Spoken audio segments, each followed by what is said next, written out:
Good morning students. हम लोगों ने इलेक्ट्रोस्टैटिक का चैप्टर फिनिश कर लिया था।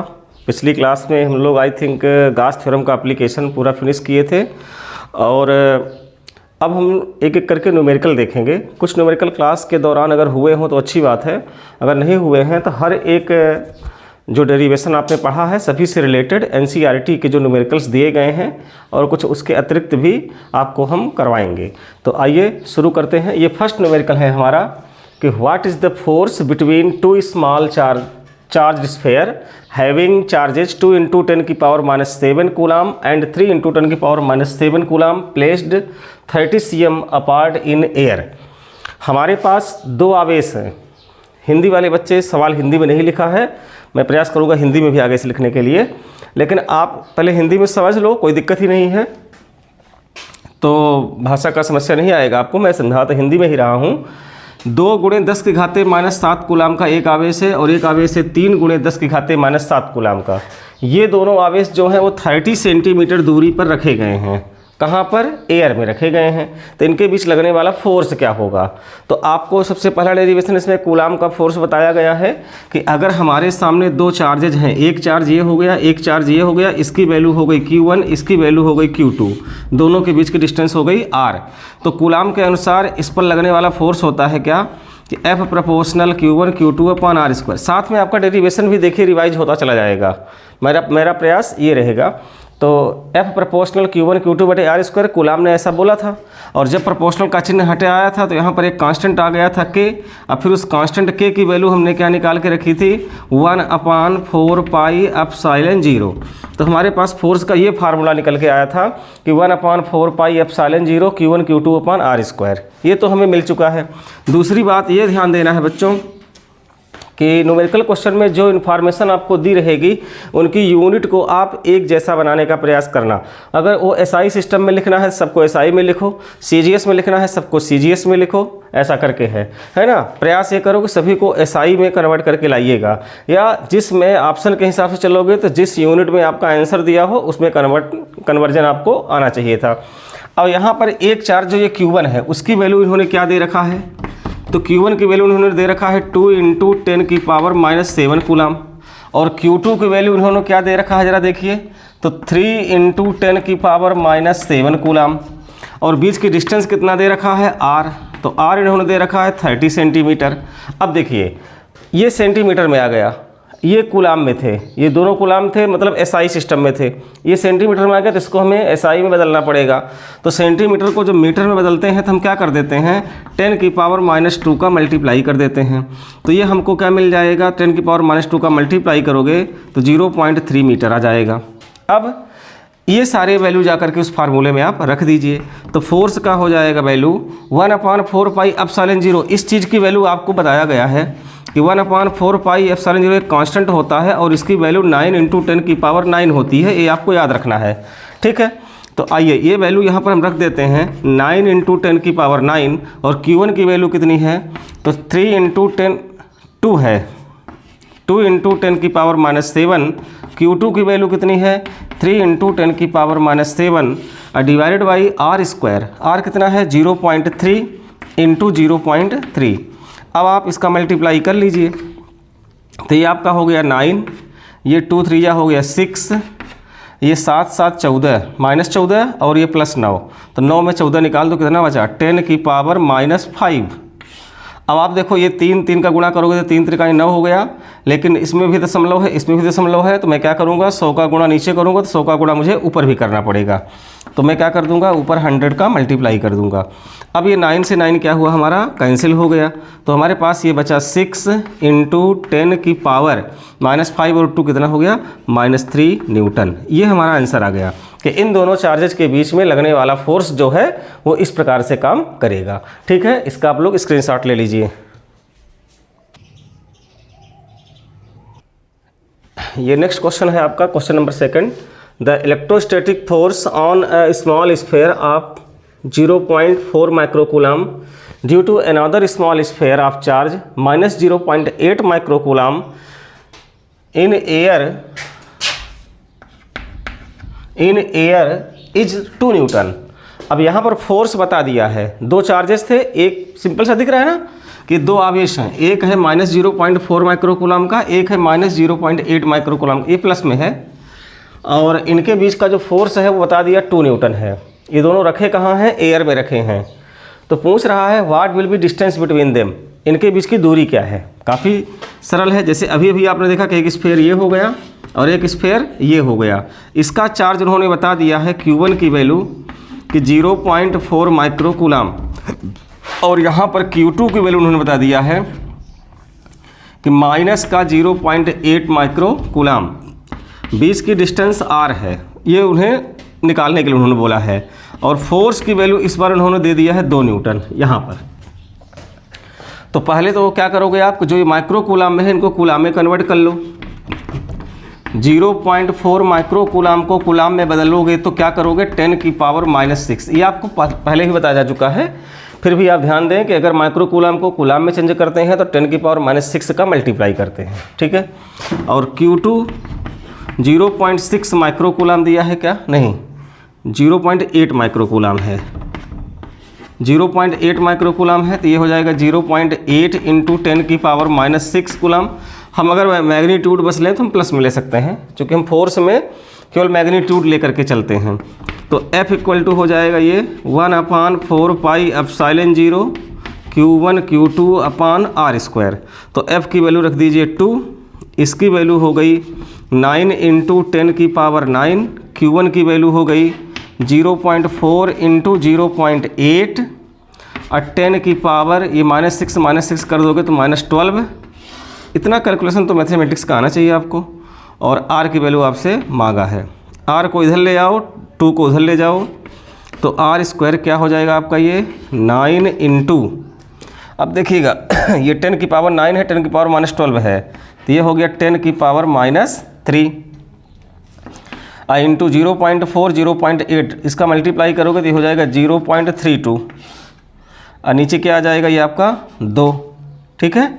अब इसमें तुम क्या करो कि 2 से इसको डिवाइड कर दो, तो 2 से डिवाइड करोगे तो ये हो जाएगा 9 इंटू 10 की पावर -3 और 2 से डिवाइड करोगे तो ये हो जाएगा 0.16।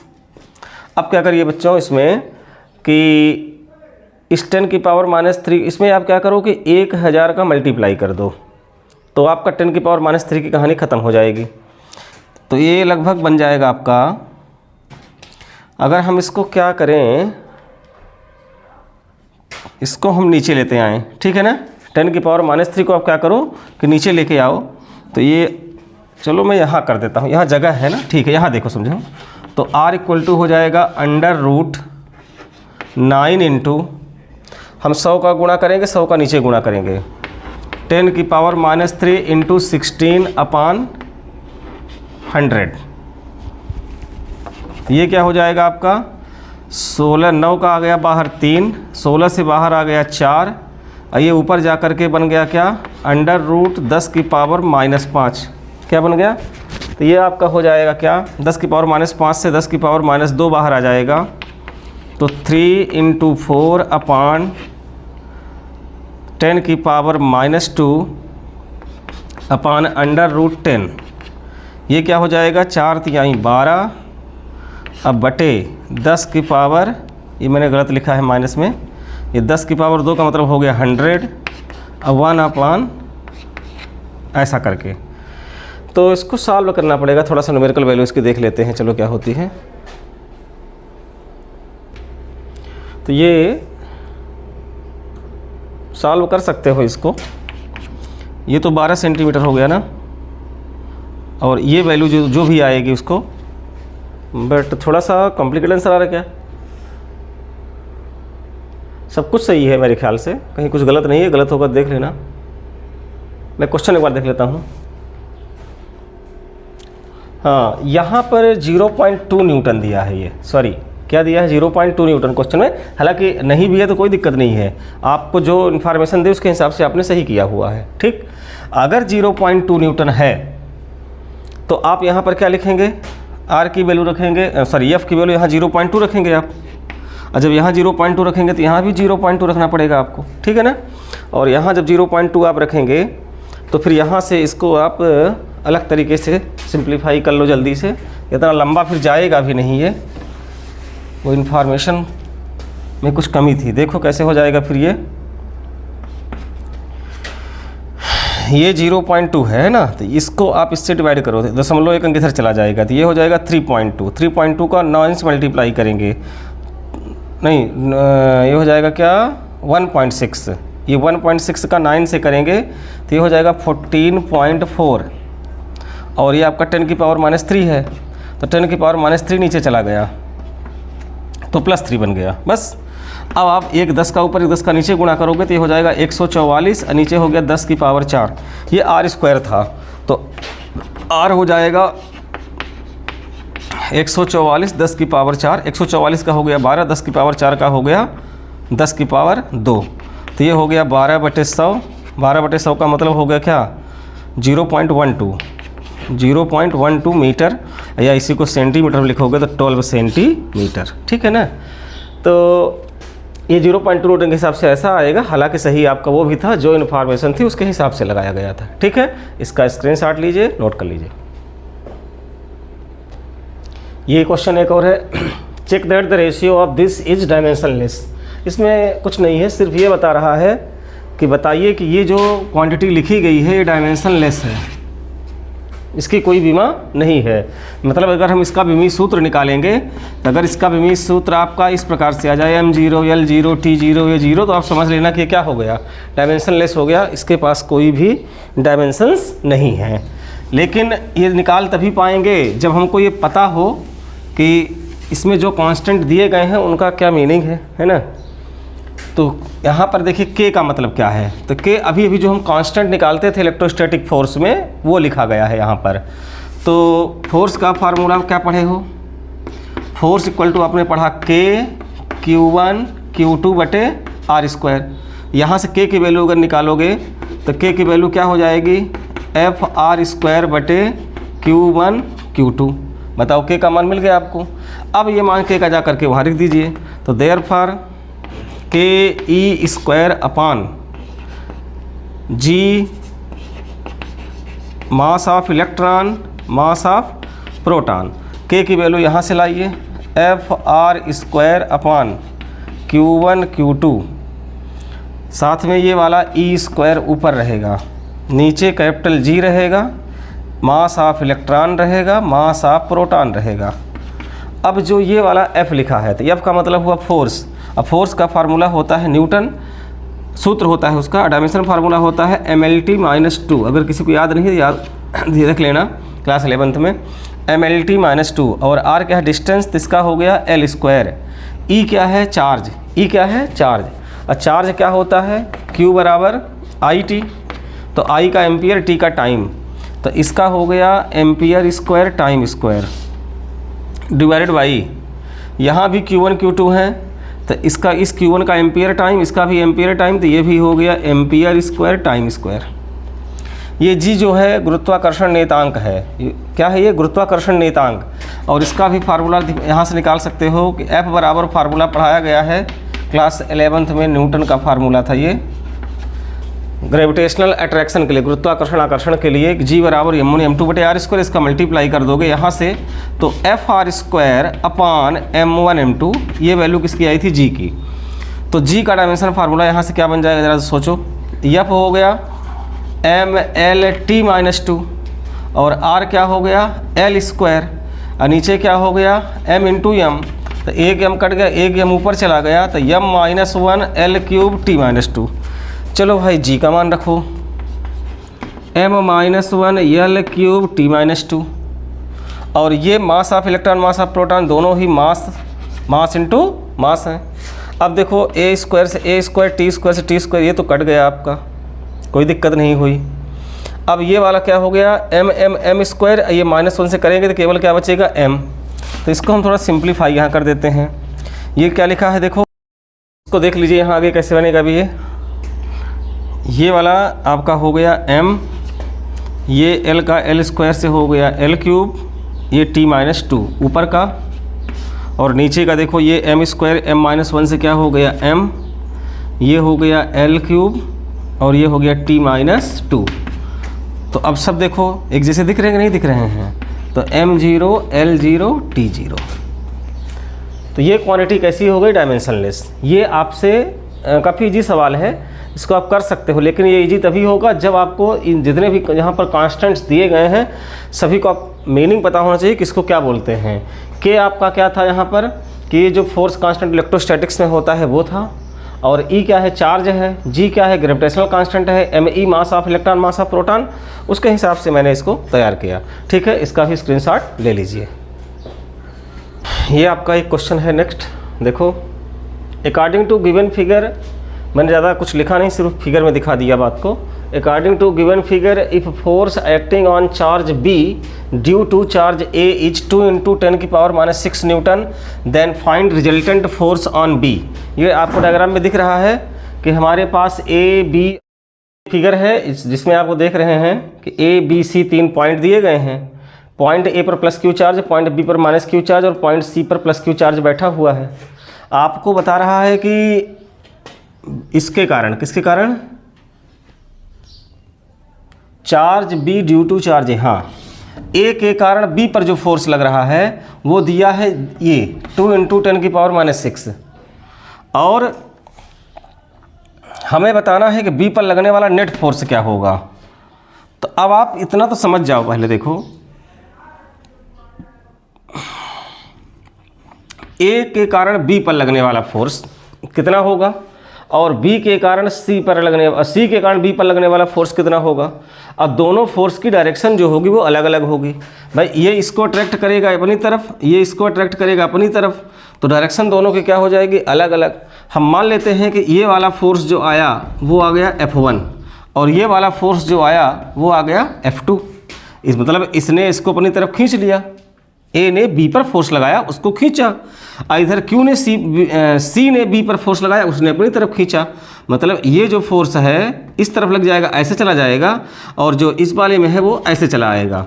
दोनों फोर्स समझ में आ रहे हैं? A के कारण B पर और C के कारण B पर। तो जो B का नेट फोर्स आएगा, जो B का नेट फोर्स आएगा वो हो जाएगा F1 प्लस F2। अब F1 की कहानी तो हमें पता है, F1 की कहानी हमें क्या नहीं, प्लस काहे करोगे? जब डायरेक्शन अलग अलग होगी तो हम उसको क्या करते हैं? माइनस करते हैं। क्या करते हैं बच्चों? माइनस करते हैं। तो चाहे F1 माइनस F2 होगा या F2 माइनस F1 होगा, आपको दोनों ही तरीके हो सकते हैं। छोटे वाले में बड़े वाले को घटाना है, अगर F1 बड़ा है तो F2 को घटा दो, अगर F2 बड़ा है तो F1 को घटा दो। या आपको कुछ नहीं करना है तो आप सीधे सीधे क्या लिख दोगे? मॉड लगा दोगे, F1 माइनस F2, ये कर दोगे। अब देखो ये वाला फोर्स तो हमको पता है, अकॉर्डिंग टू क्वेश्चन F1 तो हमें पता है 2 × 10⁻⁶, लेकिन हमें F2 की जानकारी नहीं है। तो F2 की जानकारी लेने के लिए हमें थोड़ा सा F1 का सहारा लेना पड़ेगा। तो इन दोनों के बीच लगने वाला फोर्स F1 बराबर फार्मूला होगा 1/4πε0 चार्जेज के मैग्नीट्यूड का प्रोडक्ट, तो Q × Q, Q स्क्वायर। अब बीच की दूरी क्या है? 15 सेंटीमीटर, तो 15 सेंटीमीटर को स्क्वायर करोगे तो क्या हो जाएगा? 15 15 हम 225, क्या हो जाएगा? 225। और सेंटीमीटर को जो मीटर में बदलोगे तो 10⁻⁻4। भाई 1 सेंटीमीटर वाला हो जाएगा 15 का 10⁻⁻2, दूसरे वाले का 10⁻⁻2, मल्टीप्लाई कर दिया 10⁻⁻4 आ गया। अब F1 की वैल्यू दिया है, आप यहाँ से इस F1 का मान रख दो 2 × 10⁻⁻6, और इस पूरे डाटा को भी इधर लेते आओ इंटू 225 × 10⁻⁻4। तो आपके पास उधर बचेगा Q²/4πε0। तो ये तुम्हारा क्या, 225 में 2 का गुणा करो तो ये हो जाएगा 450। क्या हो जाएगा? 450। और 10 की पावर क्या हो जाएगा? -6 -4 -10। यहाँ से आपको Q²/4πε0 की वैल्यू ये मिल गई। अच्छा, अब चलो आप F2 की वैल्यू निकालो, इसको इतने पर रोक लो। अब आप F2 की वैल्यू जब निकालोगे तो F2 की वैल्यू हो जाएगी क्या? 1/4πε0 Q² R का स्क्वायर। तो R यहाँ 10 सेंटीमीटर है, तो 10 का स्क्वायर करेंगे तो 100, और सेंटीमीटर का करेंगे तो -4। अब ये बन जाएगा तुम्हारा, इसका इसमें मल्टीप्लाई करेंगे तो Q² अपान 4πε0, और यहाँ क्या बचेगा बच्चों, ध्यान से देखना, तो 1/10⁻²। अब Q² अपान 4πε0 की वैल्यू जो लाए हो यहाँ जा करके रख दो, तो F2 की वैल्यू आपको क्या मिल जाएगी, 450 × 10⁻10 डिवाइडेड बाई 10⁻²। 10⁻² से इसको कैंसिल कर दो तो -8 बचेगा, तो ये हो जाएगा 4.50 × 10⁻6। अगर हम 2 अंक पर दशमलव लगा लेंगे तो -8 से क्या बन जाएगा, वो -6 न्यूटन। तो ये फोर्स किसका आ गया, C के कारण B पर लगने वाला ये फोर्स मिल गया आपको। अच्छा, अब आप B का नेट फोर्स निकाल सकते हो, यहाँ पर मैंने बताया ही आपको। तो नेट फोर्स ऑन B, यही आपसे पूछा है, नेट फोर्स ऑन B। तो F बराबर मैंने क्या बताया कि चाहे F1 में F2 घटाओ, चाहे F2 में F1 घटाओ, तो आप देख लीजिए कि F1 की वैल्यू ये है 2 × 10⁻6 और F2 की वैल्यू है 4.50 × 10⁻6। बड़ा कौन सा है, वो वाला, इसमें घटा दीजिए इसको। तो नेट फोर्स आपका हो जाएगा F2 - F1, तो 4.50 × 10⁻6 -2 × 10⁻6। तो इसको इसमें घटाएंगे तो ये हो जाएगा 2.50 × 10⁻6 न्यूटन। तो इतना नेट फोर्स काम करेगा चार्ज B पर। समझ में आ गई बात? आप ध्यान से देखेंगे फिर से एक बार इसको, तो इसके कारण इस पर लगने वाला फोर्स ये दिया था और इस पर नेट फोर्स मांग रहा था। तो हमने देखा कि जब ये फोर्स पता है तो ये भी तो इस पर फोर्स लगाएगा कुछ ना कुछ, और डायरेक्शन दोनों की अलग अलग रहेंगी, तो हम बड़े वाले में छोटे वाले को सब घटा लेंगे और आंसर पा जाएंगे। इस फोर्स का प्रयोग करके हमने इसकी इन्फॉर्मेशन ले लिया Q² अपान 4πε0 की। जब हम F2 का कैलकुलेशन करने गए तो डायरेक्ट हमने उसके जगह पर इसके डाटा का इस्तेमाल किया और हम अपने आंसर के पास पहुँच गए। ठीक है, तो स्क्रीनशॉट ले सकते हैं आप इसका भी। क्वेश्चन ये है, देखिए, according to a given figure 3 point charges Q1, Q2 and Q3 are lies on a straight line. ये हमारे पास एक डायग्राम दिया है, इसमें 3 चार्जेज हैं Q1, Q2, Q3 जो कि एक ही स्ट्रेट लाइन पर दिए गए हैं। AB = BC = A, यानी ये वैल्यू दोनों सेम है। और बता रहा है Q2 की वैल्यू Q3 के बराबर है, लेकिन नेचर में दोनों कैसे हैं, अलग अलग। मतलब अगर मैं कहूँ कि ये +Q होगा तो ये -Q होगा, ऐसा करके, या ये -Q होगा, ये दोनों आपस में कैसे हैं, अपोजिट चार्जेस के हैं और नेचर इनके सेम हैं। तो क्या पूछ रहा है, Q3 पर लगने वाला जो फोर्स है वो 0 है, तो Q1 की वैल्यू मांगा है आपसे। ठीक, ये Q3 है। अब इस पर आप फोर्स पहले निकालो Q1 के कारण, फिर आप फोर्स इसी पर निकालोगे Q2 के कारण। ठीक है, तो Q3 पर जो लगने वाला नेट फोर्स है, मैं इसको यहाँ ऐसे भी लिख सकता हूँ, F, यहाँ लिख दूँ Q3, तो समझ जाओगे ना, या आप ऐसे ही लिख लो, net force on Q3 F = 1/4πε0, या अगर 1/4πε0 ना भी लिखना चाहो तो इसके जगह पर आप केवल कांस्टेंट K भी लिख सकते हो। यहाँ पर K, Q1, Q3, पहले हम निकालेंगे Q1 और Q3, Q1 के कारण Q3 पर लगने वाला बल।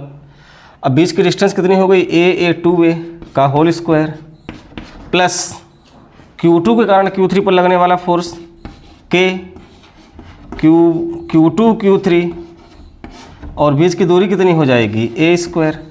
सिंपल सी बात है, चूँकि मीडियम वही है तो K दोनों में काम करेगा।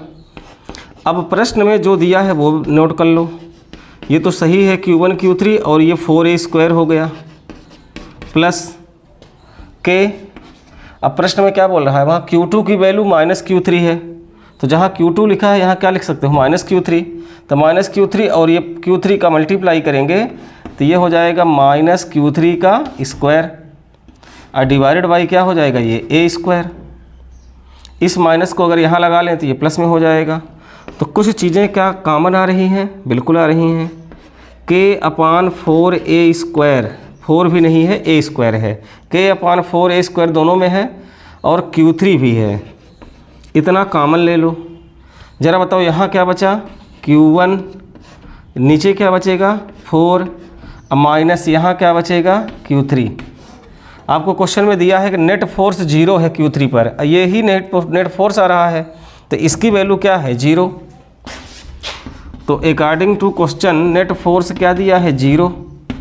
तो जब ये 0 लिख देंगे तो हमारे पास क्या बचेगा, K/A² Q3 Q1/4 minus Q3 equal 0।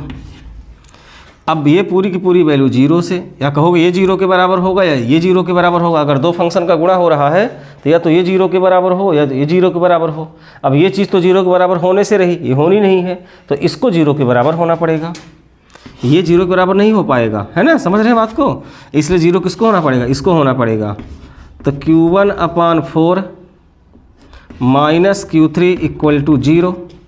Q3 को उधर भेज दीजिए तो Q1 की वैल्यू आपको मिल जाएगी 4Q3, यानी जो Q1 है वो Q3 का कैसा है 4 टाइम्स है।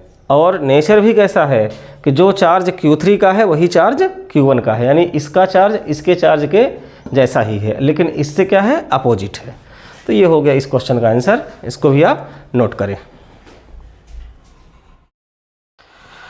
एक और क्वेश्चन देखो, हिंदी में क्वेश्चन को लिखने का प्रयास करेंगे। दो बिंदु आवेश +9 इलेक्ट्रॉन एवं प्लस इलेक्ट्रॉन एक दूसरे से 8 मीटर की दूरी पर स्थित हैं। इनके बीच आवेश Q को कहाँ रखा जाए कि वह संतुलन में हो। कई बार बच्चों ने बोला था कि सर हिंदी में नहीं लिखते हैं, इसलिए मैंने सोचा है कि अब इंग्लिश कहानी ख़त्म करके सीधे हिंदी में ही प्रश्नों को लिखो। समझाने की बात जहाँ आएगी तो बाईलैंग्वेज चलेगा, ठीक है। आइए अब इस सवाल को ये समझ लो कि ये है आपके पास एक चार्ज +9 इलेक्ट्रॉन और एक चार्ज ये है प्लस इलेक्ट्रॉन। करा कि इन दोनों के बीच की दूरी 8 मीटर है, ठीक है भाई साहब, 8 मीटर होगी दूरी। एक तीसरे आवेश को इनके बीच कहाँ रखा जाए, Q। एक आवेश मान लो क्या हो गया Q, मैंने इनके बीच कहीं पर रख दिया। कहाँ रख दिया, इससे x दूरी पर, कि वह संतुलन में हो। संतुलन का मतलब हुआ कि जितना इसके कारण इस पर फोर्स लगेगा उतने इसके कारण भी इस पर फोर्स लगे, तो आप कहोगे कि संतुलन में है। तो अगर ये दूरी हमने x ले लिया तो ये दूरी क्या हो जाएगी 8 - x, ठीक है। अब आप पहले इन दोनों के बीच का फोर्स निकालो और फिर इन दोनों के बीच का फोर्स निकालो और दोनों को बराबर कर दो, तो संतुलन की स्थिति ऑटोमेटिक बन जाएगी। तो इनके बीच के फोर्स को हम मान लेते हैं F1 और इनके बीच के फोर्स को हम मान लेते हैं F2। मैं शॉर्टकट में कर रहा हूँ। तो इसके बीच का फोर्स क्या हो जाएगा Q1 Q2/r²। और यहाँ पर भी हो जाएगा तुम्हारा क्या Q1 Q2/r²। तो Q1 Q2 ना कहो क्योंकि चार्जेज अलग अलग हैं। तो यहाँ Q1 की वैल्यू क्या है देखो ज़रा, तो 9 इलेक्ट्रॉन, और Q2 की वैल्यू क्या है ज़रा बताओ, तो Q। यहाँ Q1 की वैल्यू क्या है Q और Q2 की वैल्यू कितनी है इलेक्ट्रॉन। R की वैल्यू यहाँ पर कितनी दिया है ज़रा देखो ध्यान से, तो x, और R की वैल्यू वहाँ जा कर के देखो कितनी दिया है, तो 8 - x। कुछ समझ में आया। अब देखो इलेक्ट्रॉन से ये इलेक्ट्रॉन, Q से ये Q कट गया, K से ये K कट गया, आपका ये इधर आएगा, तो 9 × 8 - x² इक्वल, ये उधर चला गया तो क्या हो गया बच्चों x²। इसका इसमें गुणा करिए तो 8 × 72 -9x² is equal to x²। इसको उधर ले जाओगे तो कितना हो जाएगा, ये 9x² इक्वल टू 9x² उधर जाएगा तो प्लस हो जाएगा, प्लस x², ये आ गया 72।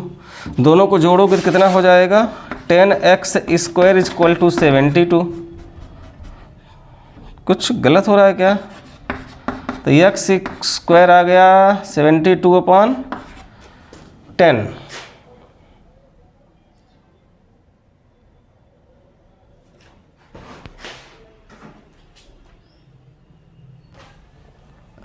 हाँ, गलत ये कर दिया गया कि यहाँ पर स्क्वायर को मैंने अंदर स्क्वायर लिख दिया है, ये स्क्वायर आपका बाहर होगा, ठीक।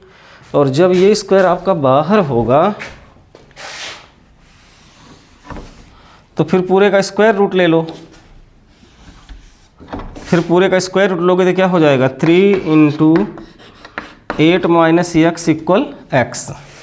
ये हो जाएगा 3 × 8 = 24 - 3x बराबर x। उधर चला गया तो ये हो जाएगा 4x। तो x इक्वल यहाँ से आ जाएगा 6।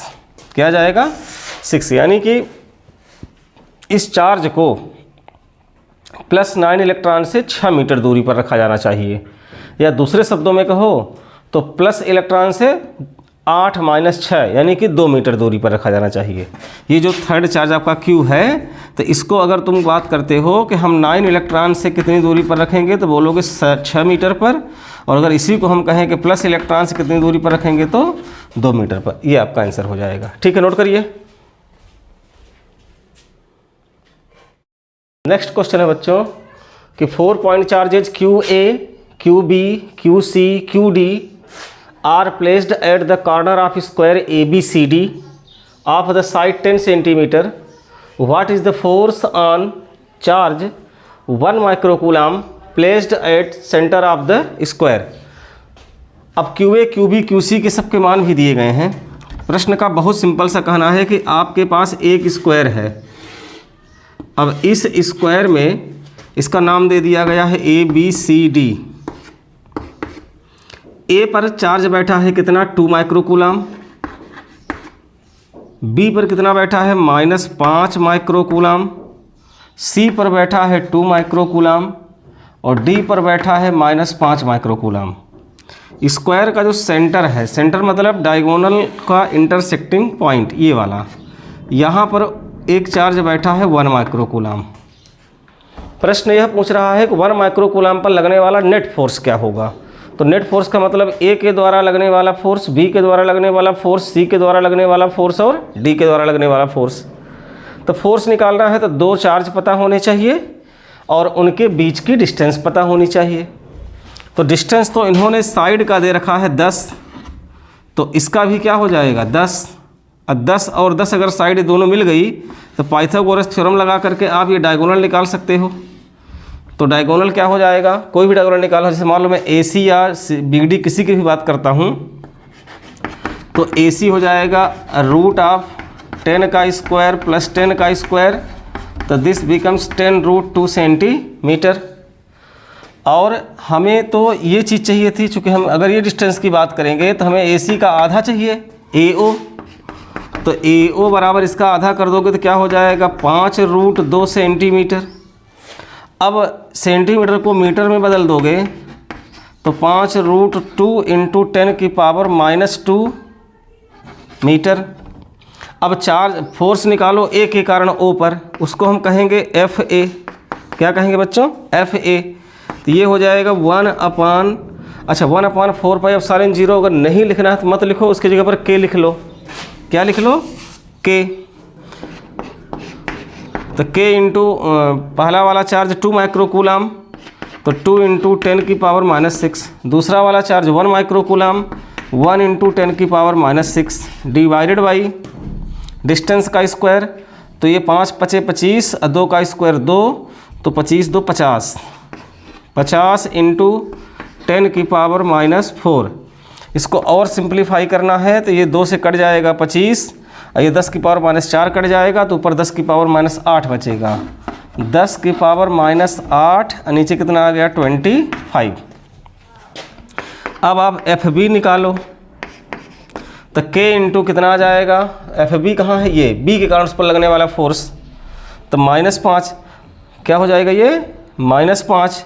तो हमसे इससे मतलब नहीं -5 से, हम मैग्नीट्यूड बस लेके चलेंगे। तो इसका 5 उसका 1, तो कितना हो जाएगा 5 × 5 और 10⁻⁻6 यहाँ से भी, 10⁻⁻6 वहाँ से भी, तो 10⁻⁻12। अब बीच की डिस्टेंस सबकी यही चलेगी का स्क्वायर में 50 × 10⁻⁻4। तो ये 5 से काटिए 10, 10 ने इसको काटा तो -3, -3 ने इसको काटा तो 10⁻⁻9। FC ज़रा निकालो क्या होगा, FC आपका क्या होगा ज़रा बताइए। 2 से 1 के साथ तो 2 × 2 हो गया, और 10⁻⁻12 माइक्रोकूलम को कूलम में बदलने से, और डिस्टेंस का स्क्वायर 50 × 10⁻⁻4। इसको काटोगे तो फिर से आ जाएगा 10 की पावर -8/25। अब FD निकालिए, कितना आ जाएगा, FD निकालिए उसके कारण, तो 5 एकम 5 K × 5 एकम 5, सब में K रहेगा लास्ट में, यहाँ K सब में रहेगा, और 10 की पावर -12/50 × 10 की पावर -4। तो ये फिर से सॉल्व हो करके FD की वैल्यू आ जाएगी K × 10 की पावर -9। आप ध्यान से देखिएगा, FA की वैल्यू FC के बराबर आ रही है और FB की वैल्यू FD के बराबर आ रही है, यानी जितना फोर्स ये लगा रहा है इस पर उतने फोर्स ये लगा रहा है, और ये भी प्लस में है, ये भी प्लस में है। तो इस पर जो फोर्स ये लगा गया, अगर मान लीजिए कि प्लस वाले ने फोर्स लगाया इसको अपनी तरफ, तो सिंपल सी बात है, ये प्लस वाला भी फोर्स कहाँ लगाएगा, अपनी तरफ। अगर इस माइनस वाले ने फोर्स इस पर लगाया मान लीजिए इस तरफ, तो इस माइनस वाले ने मतलब इनमें फोर्स की डायरेक्शन देखिएगा, दोनों में क्या हो रही है, अलग अलग। ये दोनों फोर्स मैग्नीट्यूड में तो सेम हो गए, FA और FC, लेकिन डायरेक्शन में क्या हो गए, अलग अलग। ऐसे ही FB और FD मैग्नीट्यूड में क्या हो गए, सेम, और डायरेक्शन में क्या हो गए, अलग अलग। तो यहाँ पर आप देखिएगा, तो FA जो है वो किसके बराबर है, FC के, मैग्नीट्यूड की बात कर रहा हूँ, और FB किसके बराबर है, FD के, इस प्रकार से। तो देयरफॉर नेट फोर्स क्या हो जाएगा, तो नेट फोर्स आपका आ जाएगा F बराबर FA - FC plus FB - FD, this becomes 0। मतलब जितना इसने लगाया उतने फोर्स इसने लगाया, दूसरे डायरेक्शन में कैंसिल, जितना इसने लगाया उतने फोर्स इसने लगाया, दूसरे दिशा में कैंसिल। तो O पर टोटल फोर्स क्या हो जाएगा, कैंसिल हो जाएगा। तो स्क्वायर में, रेक्टेंगल में सवाल अगर आ रहे हैं, अब वर्टेक्स के चार्जेज अगर सेम हो, ध्यान से सुनिएगा, स्क्वायर में रेक्टेंगल में सवाल अगर पूछते हैं कि चारों कॉर्नर में चार्जेज दे दे, और वो चार्जेज देखिए, जैसे इन दोनों की बात करो, दो कॉर्नर के चार्जेस सेम, इन दो कॉर्नर के चार्जेस सेम डायगोनल के, तो सेंटर पर नेट फोर्स हमेशा 0 होगा, क्योंकि जितना ये निकालेगा फोर्स उतना ये भी बताएगा फोर्स, दोनों की डायरेक्शन सेम हो जाएगी। कंडीशन क्या होनी चाहिए, डायगोनल के एंड्स पर जो चार्जेस दिए हैं वो मैग्नीट्यूड में और नेचर में दोनों में सेम हो तब। अगर वो मैग्नीट्यूड में सेम नहीं है तो भी डिफरेंट फोर्स निकल जाएगा, और अगर वो नेचर में भी सेम नहीं है तब भी डिफरेंट फोर्स निकल जाएगा। मैं इस सवाल का उत्तर प्रश्न लिखते ही आपको समझा सकता था कि 2 माइक्रोकूलम इस पर फोर्स लगाया अपनी तरफ, इस 2 माइक्रोकूलम ने फोर्स लगाया अपनी तरफ, दोनों फोर्स बराबर थे, कैंसिल हो गए। इसने लगाया अपनी तरफ, इसने लगाया अपनी तरफ, कैंसिल हो गए, उस पर नेट चार्ज 0 हो गया। लेकिन ये बताने का पर्पज़ मेरा सिर्फ ये रहा है कि अगर इनकी वैल्यू को चेंज करके दे दिया जाए तो आपको तरीका पता होना चाहिए कि नेट फोर्स कैसे निकालोगे, ठीक है। और फिर आप तब K का मान भी यहाँ रख सकते हो। K का मान क्या रखोगे, 9 × 10 की पावर 9, क्या रखोगे, 9 × 10 की पावर 9। तो वहाँ से ये फोर्स कुछ आएगा, ये कुछ आएगा, ये कुछ आएगा। तो अब वो कैसे निकलेगा, फिर ये सवाल थोड़ा सा कठिन अगर बनाना चाहे तो कैसे बनेगा, मैं यहाँ थोड़ा समझाऊँगा आपको। इसी को मिटा के स्क्रीनशॉट तब से आप ले लो। हाँ, अब देखो इसी फोर्स में अब ये मान लीजिए कि सब अलग अलग आ जाते हैं। ये आपका चार्ज था, तो इसने फोर्स लगाया होगा, सभी ने लगाया अपने अपने हिसाब से, नहीं लगाया है ना। अब अगर मान लीजिए कि ये चार्ज था प्लस का, ये चार्ज था, यहाँ पर कोई भी चार्ज रहा हो, ये भी मान लीजिए प्लस ही का रहा हो, ये भी माइनस का था, ये भी माइनस का था, ऐसा करके। तो इसका अगर डिफरेंट है, डायरेक्शन तो दोनों की अपोजिट हो गई कि नहीं हो गई। अब इसने अगर मान लीजिए लगाया है 10 न्यूटन का फोर्स, कैलकुलेशन के बाद पता चलता है, इसने लगाया है 8 न्यूटन का फोर्स, ये पता चलता है। तो नेट फोर्स इस पर काम करेगा 2 न्यूटन का, चूँकि 10 ने 8 वाले को कैंसिल करने का प्रयास किया, तो नेट फोर्स लगेगा 2, और वो 2 कहाँ लगेगा, तो 10 वाले की तरफ लगेगा। तो वो फोर्स आपका 10 वाले की तरफ लगेगा, यानी कि ये वाला फोर्स आपको टोटल मिलेगा इस पर कितना, इस डायरेक्शन में 2 न्यूटन का। अब ऐसे यहाँ से मान लो कि अलग अलग फोर्स आता, मान लीजिए कि यहाँ का फोर्स था 3 और यहाँ का फोर्स था 5, है ना। तो अब इस पर इस तरफ फोर्स आपको मिल जाएगा कितना, 2, क्योंकि इसने 3 इधर लगाया, इसने 5 इधर लगाया, तो 5 में 3 घटाएं कितना आ जाएगा, 2 आ जाएगा। ये वेक्टर में पढ़ाया गया होगा आपको। अब इनके बीच का एंगल निकाल लें, अगर पता चल जाए तो ये 2 फोर्सेस के बीच का हम रिजल्टेंट फोर्स निकाल सकते हैं। इसका रिजल्टेंट फोर्स कैसे काम करेगा, तो वो इस प्रकार से कहीं जाएगा कि अगर आपके पास एक बल ये हो गया F1, एक बल हो गया F2, तो जो रिजल्टेंट होता है F बराबर वो होता है √F1 square plus F2 square plus 2F1 F2 cos theta. इस फार्मूले से वो निकल करके आता है। अगर एक आध सवाल ऐसा मिलेगा तो मैं ले लूँगा तो क्लियर हो जाएगा, लेकिन आप इससे समझ सकते हैं। ठीक है,